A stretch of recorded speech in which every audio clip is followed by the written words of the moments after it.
सांगमाने रतन टाटा कहते कि जदि आम देशर 30% लोक जदि स्टॉक मार्केट रे इन्वेस्टमेंट करती ताले आम देश फाइनेंशियली बहुत स्ट्रांग हो पारे। आसतु ए वीडियो रे स्टॉक मार्केट विषय जानिबा। स्टॉक मार्केट एमिति एक स्थान जेउठारे पब्लिक लिस्टेड बा सर्वसाधारण तालिकाभुक्त कंपनी गुड़िकर शेयर बा अंश किଣା बिका को स्टॉक मार्केट कहा जाए। स्टॉक मार्केट रे दुई प्रकार बाजार थाए, गोटे हूँ प्राथमिक बाजार आउ गोटे द्वितीय बाजार।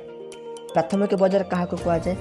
प्राथमिक बाजार क्या कह जाए ना प्राथमिक बाजार हेउची जेउठारे पुंजी बा पैसा संग्रह करने कौन कंपनी आईपीओ माध्यम लोक मानू ऑफर दे थाए कि तुम्हें मो कंपनी शेयर किण, प्राथमिक बाजार कह जाए। जदि तुम्हें बुझीपारे आसतु गोटे एग्जांपल लेके बुझा।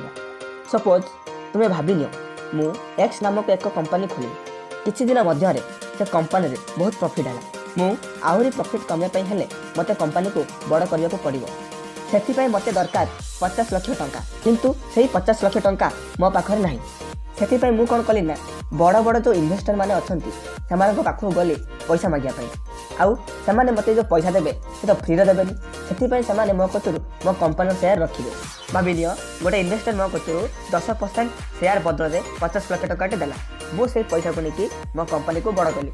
पुणी किछि दिन मध्य देखिली मोर आउरी प्रॉफिट है, तो मु भाबिली आउरी कंपनी को बड़ कली। सेथिपाई मते पैसा दरकार थी, तो मु कौन कली कौन सी इन्वेस्टर पाख को न जाइए डायरेक्ट पब्लिक को ऑफर कली कि तुम्हें मो कंपनी शेयर बदल रे मते पैसा दियो। तो सेथिपाई मु आईपीओ नहीं आसिली बा इनिशियल पब्लिक ऑफरिंग ओडिया कह गले प्रारंभिक सर्वसाधारण ऑफर। यही स्टेज को आम प्रथम मार्केट कही था। आसतु टिके आईपीओ विषय जानिदबा। आईपीओ हेउची इनिशियल पब्लिक ऑफरिंग बा प्रारंभिक सर्वसाधारण ऑफर। कौन सी कंपनी को आईपीओ आने को हेले ताको बाजार दरकार। आम भारत में दुईटा पॉपुलर बाजार अच्छी, से हूँ एनएसई आउ बीएसई, नेशनल स्टॉक एक्सचेंज आउ बॉम्बे स्टॉक एक्सचेंज। कौन सी कंपनी जदि आईपीओ आसे तार निर्दिष्ट समय सीमा थाए, से निर्दिष्ट समय सीमा मध्य तुम्हें आईपीओ एप्लाय कर पार। यही जो मु स्टेज पूरा कहली आईपीओ पर्यंत केमी एप्लाय कर, से स्टेज को आम प्रथम मार्केट कह जाए। द्वितीय मार्केट कौन ना जितेबाला कंपनी आईपीओ निर्दिष्ट समय सीमा मध्य समाप्त हुए तार किसी दिन मध्य स्टॉक मार्केट रे बा एनएसई और बीएसई रे ट्रेडिंग पाई बा किଣା बिका करिया पाई लिस्ट हो जाय थाए। एही स्टेज को आमे सेकेंडरी मार्केट बा द्वितीय मार्केट कहि थाउ।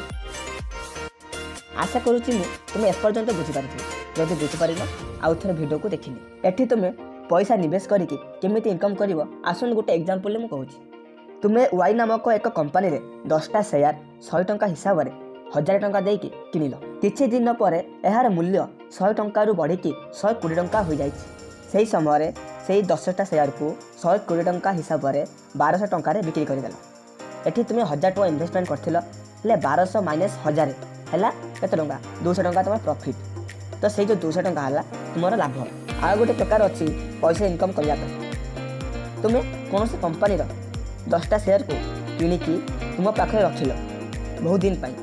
कंपनी कौन करे जदि तांकर क्वार्टर वाइज प्रॉफिट होई थाए ताले प्रॉफिट रो किछि पैसा निज शेयर होल्डर मानन को दे, से पैसा डायरेक्ट तुम बैंक अकाउंट रे क्रेडिट होई थाए। जदि तुमको ए वीडियो भल लागिला ताले ए वीडियो को लाइक आउ ए चैनल को सब्सक्राइब आउ ए वीडियो को तुम सांग मानन पाखरे पहुंचांतु जे कि स्टॉक मार्केट विषय रुचि रखन। जय हिंद।